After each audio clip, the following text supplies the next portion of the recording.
Science fiction is an amazing genre which never fails to inspire feelings of awe and wonder as we imagine the amazing possibilities of what the future may hold. According to movies, weekend trips to the moon and meetings with extraterrestrials should be a regular occurrence by now. But sadly, sci-fi has sold us a series of space-based dreams which will never become reality. At least not in our lifetime. Or will they? Thanks to the combined efforts of government space agencies, private companies, and brilliant scientific minds, man has overcome its recent apathy towards space, and our lust for the cosmos now shows renewed signs of success. Right now, there are missions planned and in progress, which will shed light on some of the biggest mysteries of our solar system and beyond. So let's take a look at some of the biggest questions and find out when we might get an answer in our special Strange Mysteries investigation into the mysteries of space we might solve in our lifetime.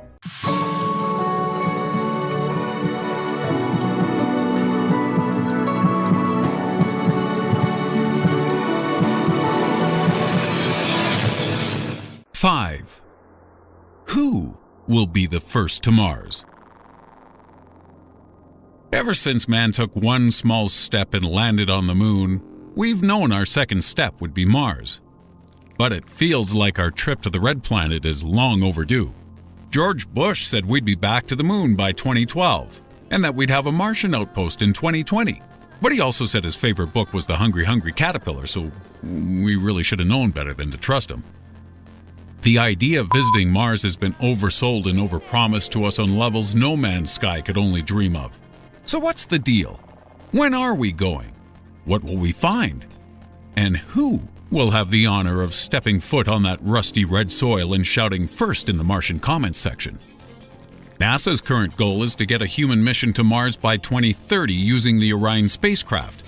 Orion is currently early in its development phase and isn't expected to carry human passengers until 2023 at the earliest. But NASA insiders have claimed staff are being pushed to hit a 2021 goal, with this followed by an asteroid capture mission and a Mars flyby in the years up to the manned surface landing. I'm not sure pushing NASA employees is a good idea, though. Push your staff at Starbucks and you might get a crappy coffee in a badly mopped bathroom stall. Push a bunch of rocket scientists and your mission could have an unpleasant explosive ending. But NASA's not the only one checking out the red planet and saying, "What's up, girl?" In March of this year, the Russians also tested an engine which may prove vital to their own Martian ambitions. And the likes of China, India, and Japan have publicly stated their desire to give it a shot too. NASA's most likely rival, however, is the European Space Agency. But right now Europe's having trouble sending citizens to Britain, let alone another planet. So don't get your hopes up, folks. What is looking increasingly likely is that a private company may beat all these government organizations to Mars by several years. Forget Mars One and their bullshit reality show mission. Those guys stand as much chance of reaching Mars as Danny DeVito reaching the top shelf. No, it's actually everyone's favorite South Park villain, Elon Musk, who seems our prime candidate to fund man's first steps to the red planet. In 2002, Musk founded the SpaceX Corporation, with the long-term goal of reducing space transportation costs and enabling the colonization of Mars. In April 2016, SpaceX managed to land a reusable rocket on an ocean drone ship. And as of July this year, SpaceX rockets have supplied the International Space Station with cargo on 9 occasions. Sadly, on September 1st, their Falcon 9 full-thrust launch vehicle exploded during a pre-launch test, proving a major setback for Musk's ambitions. And not only that, it also convinced me to take the bus instead of buying a Tesla car. Thankfully, this disaster hasn't affected an agreement between NASA and SpaceX to send a landing craft to Mars in 2018. The concept for this vehicle is called Red Dragon, and in June 2016, Musk confirmed it will be launched at some point in the next 2 years. In the meantime, SpaceX has also been hoovering up lucrative government contracts around the world, which means their plans to hit Mars won't be struck by funding cuts, unlike those of NASA and the ESA. In January 2015, SpaceX sold 8.33% of its company to Google and Fidelity for $1 billion, meaning the company is currently valued at around $12 billion. So if you combine the future sales of shares with money-spinning contracts and all those hidden PayPal fees that piss you off but you just deal with, the only thing that should stand in Musk's way is the ability to develop the technology. So how's that going? Pretty well, it seems. Musk says he's on course to enable regular deliveries of cargo to Mars by 2018, sending a rocket every 2 years in order to build a base by 2024, with his ultimate goal of sending a person penciled in for 2025. And despite the recent snafu with the exploding rocket shenanigans, progress towards Mars seems to be ahead of schedule, based on a recent announcement regarding the Mars Colonial Transporter. The MCT was the original name for SpaceX's Martian spaceflight system, but in September this was changed to Interplanetary Transport System. As Musk said, the system in development was capable of not only traveling to Mars, but far beyond it as well. That's a pretty ballsy move there, Musk. Let's hope this ambitious rebranding proves accurate. The company considered to be SpaceX's main competition is the Mars Base Camp organization, which has an itinerary set out for several Mars-related missions taking place between 2020 and 2028. Mars Base Camp plans to use vehicles designed by Lockheed Martin to send astronauts into Mars orbit. Yeah, that's right. Lockheed Martin. Those guys who make weapons to blow up people in parts of the world you've never heard of. I mean, if the wars in Iraq and Afghanistan are going to have a silver lining, getting to Mars is a pretty shining one, I guess. But the mystery of who will be first to reach the red planet is mostly something for the history books, because more substantial are those missions whose purpose is to gain information. Information about what elements a planet is made of, what it'd be like to do star jumps there, and whether it's possible the planet can support life. And regarding life on Mars, this last question is something we may be very close to answering. 4. Is there life in our solar system? Mars has long been considered the most promising location for life in our solar system, but mostly for the same reasons you hope your house keys are in your back pocket after a night on the sauce. It's the closest place to look, and it's going to be dang hard to find if they're not there. Scientists have yet to uncover definitive proof that life has ever existed or currently exists on Mars. But that's certainly not for lack of trying. And there are a few clues that we're close. The Mars rover Curiosity recently proved that the conditions for life were once present on Mars, when the planet was warmer and wetter than it is today. And the forthcoming ExoMars mission hopes to build on this. ExoMars is a joint mission by the European and Russian space agencies. Whereas previous missions have only detected the presence of methane, a gas which could have been produced by living organisms, the Trace Gas Orbiter on board the ExoMars hopes to map the sources of methane on Mars in order to help find out who or what is creating this gas, with the end result being the possible location of biosignatures, which indicate past or present Martian life. That'd be pretty awesome, right? Because let's face it, it's been a pretty sucky year so far. But if we do genuinely find spiders on Mars, we should probably keep an eye out for David Bowie while we're there. The 2016 stage of the ExoMars mission will be followed by a rover landing in 2020, which is the same year NASA plans a new life-detecting Mars rover of its own called Mars 2020. But perhaps the most eye-catching mission proposed by NASA in recent years is their plan to drop an unmanned submarine into a lake on Titan. Titan, the largest of Saturn's moons. In fact, it's even larger than Mercury. But what makes it so interesting is not its size, but its giant hydrocarbon lakes. So far, this is the only place we know of in the solar system which can support liquid lakes. Lakes which are made up of ethane and methane. Yes, we've made the Lake of Farts joke before on here. Let's move on. Within these lakes, it is speculated that there may be small pockets of ammonia and water mixtures. So why is this important? Well, in 2014, researchers in the journal Science reported that tiny microbes had been found living in similar conditions when they observed the life forms existing in pockets of water within Trinidad's tar-filled Pitch Lake, meaning that life can indeed survive within a vast ocean of oily goop. And if it can survive here, That means there's a possibility microbes could have developed and continue to exist today within Titan's hydrocarbon lakes. NASA's Innovative Advanced Concepts program is currently studying the feasibility and logistics of throwing a submarine at Titan and seeing what happens. But it could be as late as 2040 before we see the mission take place, due to the requirement for Earth to have a direct line of sight with Titan for communications. However, if NASA can be persuaded to build some sort of communications relay orbiter, and if the discovery of life elsewhere gets everyone's juices flowing, our submarine trip to Titan might take place a lot sooner. One mission whose future is more certain concerns NASA's ambition to explore Europa, the icy moon of Jupiter, which is scheduled to be visited by an orbiter sometime in the 2020s. Europa shows a lot of potential for life, as there is strong evidence of liquid ocean beneath its icy crust. And in 2015, Barack Obama ordered $15 million of funding be put aside for the Europa mission's development phase. Thanks, Obama. # Europa Lives Matter. NASA is in the process of selecting thermal imaging cameras, spectrometers, and ice-penetrating radar equipment for the Europa Clipper orbiter, which may help us investigate the chemical makeup of Europa's underground oceans without having to drill a huge hole and send a submarine down. This is good news because the icy crust is as hard as granite and between 10 to 30 kilometers thick.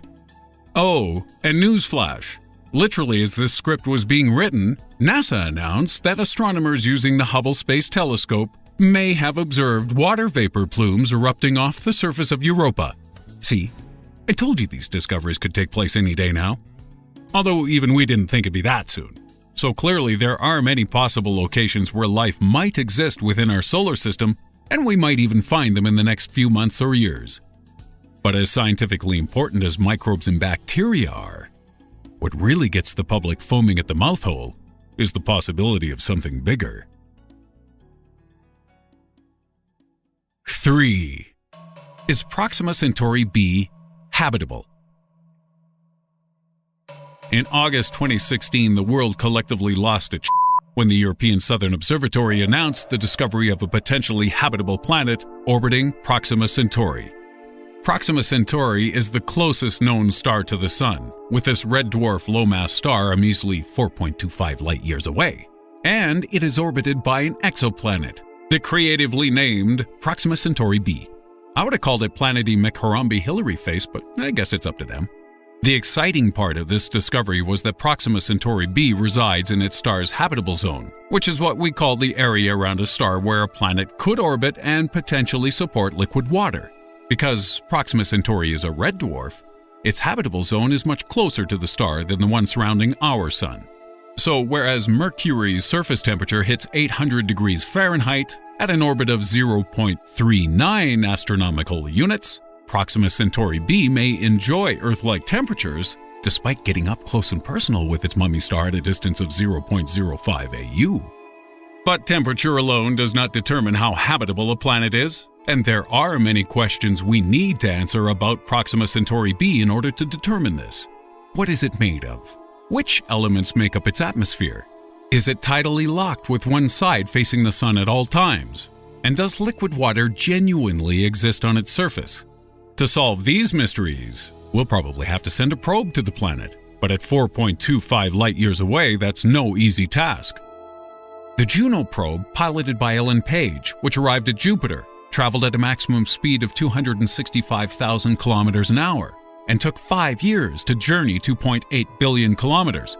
So even if a similar probe could travel at its top speed 100% of the time, which it can't, it would still take over 17,000 years to complete its mission, a time frame still relatively short by Half-Life 3 standards.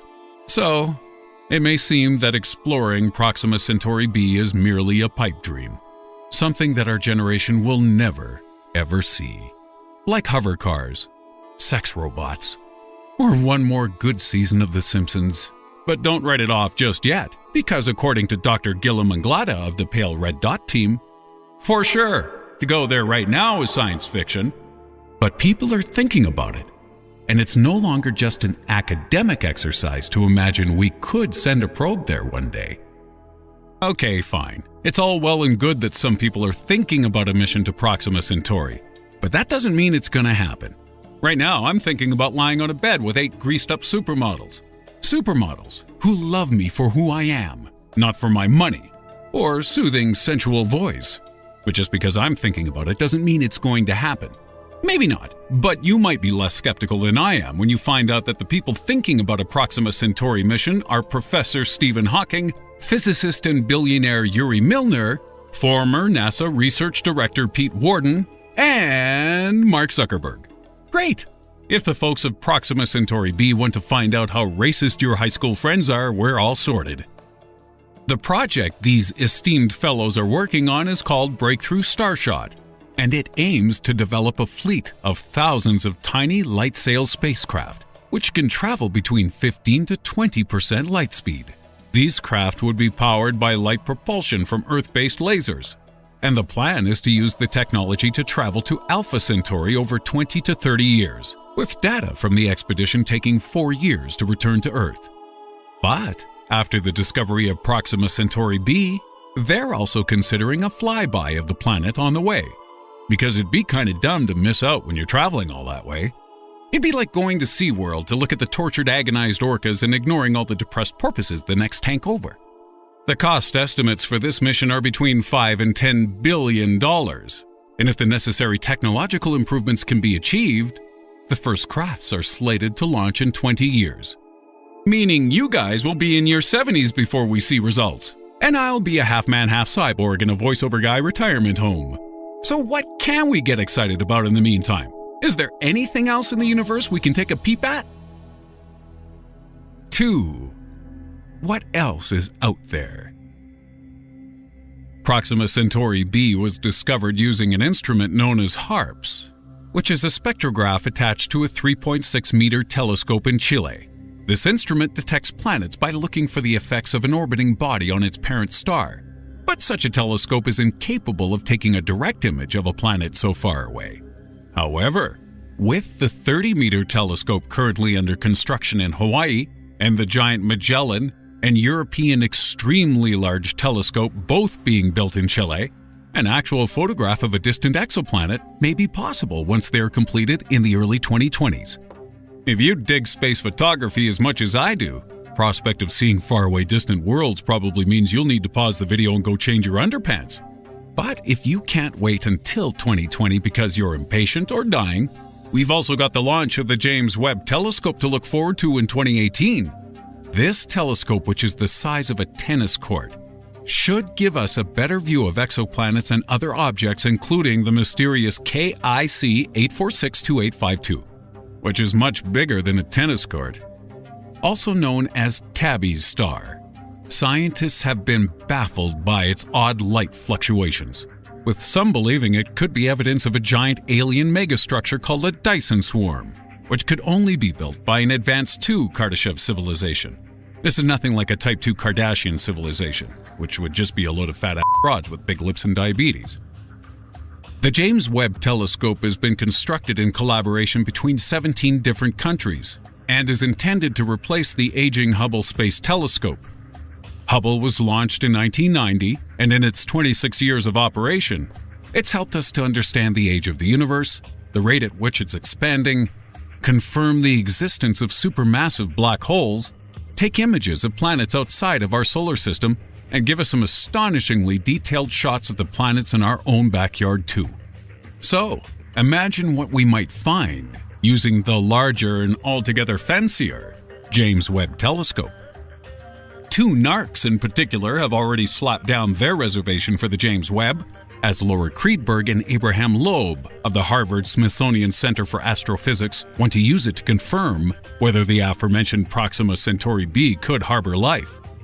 Instead of using tiny space boats powered by lasers and Mark Zuckerberg's cash to travel to a planet 20 years from now, these scientists want to use the James Webb to interrogate Proxima Centauri b within the next few years.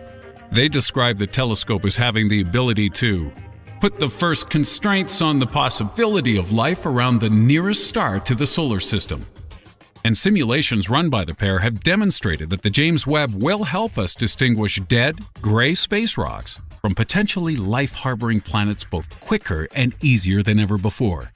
But of course, before you can analyze a planet's composition to determine its habitability, first you have to find the dang thing. And that's exactly what the Kepler Space Observatory has been doing since 2009. In its 7 years of operation, Kepler has helped discover 4,696 potential exoplanets, of which 2,330 have been confirmed, and the rest, I don't know, a booger on the lens, I suppose? 21 of these confirmed planets were deemed to be less than twice the size of Earth, with many of them far better candidates for habitability than Proxima Centauri b. In January 2015, the number of confirmed Kepler planets exceeded 1,000 for the first time. But in May 2016, NASA announced the discovery of another 1,284 exoplanets. Clearly, our ability to identify new worlds is reaching Sherlock levels of intuition. However, Kepler's ability to continue finding planets depends on how long it remains functional. In 2013, the craft was crippled by a reaction wheel failure, and this was after one wheel had already broken down. As Kepler needs 3 operational wheels to keep it steady, its ability to capture new data was thrown into serious doubt. But despite a spacecraft emergency in April 2016, NASA was able to restore its ability to make observations. And they are confident they'll be able to squeeze this last mission out of Kepler even after its fuel runs out, announcing a 3-year extension in June 2016. Furthermore, in 2018, NASA's Transiting Exoplanet Survey satellite will attempt to use the same methods used by Kepler to find even more distant worlds among the stars. For the past 4 years, Kepler has monitored 150,000 stars in a single area of the sky. But the TESS mission will home in on 200,000 bright nearby stars. So we may enjoy another massive spurt of planets all over our star chart sometime soon. Can't wait. The TESS effectively acts as a spotter, with the James Webb Telescope taking the crucial sniper shot and filling in the details. And when you combine this with the efforts of the European Next Generation Transit Survey, the SOFIE E-shell spectrograph, the soon-to-be-built EveryScope, and the work of citizen scientists via the Zooniverse project, which you should definitely sign up for, by the way, it's clear that our knowledge of worlds beyond our solar system is going to get bigger and even more interesting over the coming years. And there'll be a tabloid article about the discovery of a second Earth roughly every 2 weeks. But that's a small price to pay if we get just one answer to the questions we have about the universe. 1. The dark matter mystery. Scientists believe that the universe is made up of 68% dark energy, 27% dark matter, and only 5% actual matter. So, when we use our super fancy telescopes to peer out into the universe at planets, stars, and gas clouds many light years away, we're only getting a tiny glimpse of that 5% of matter.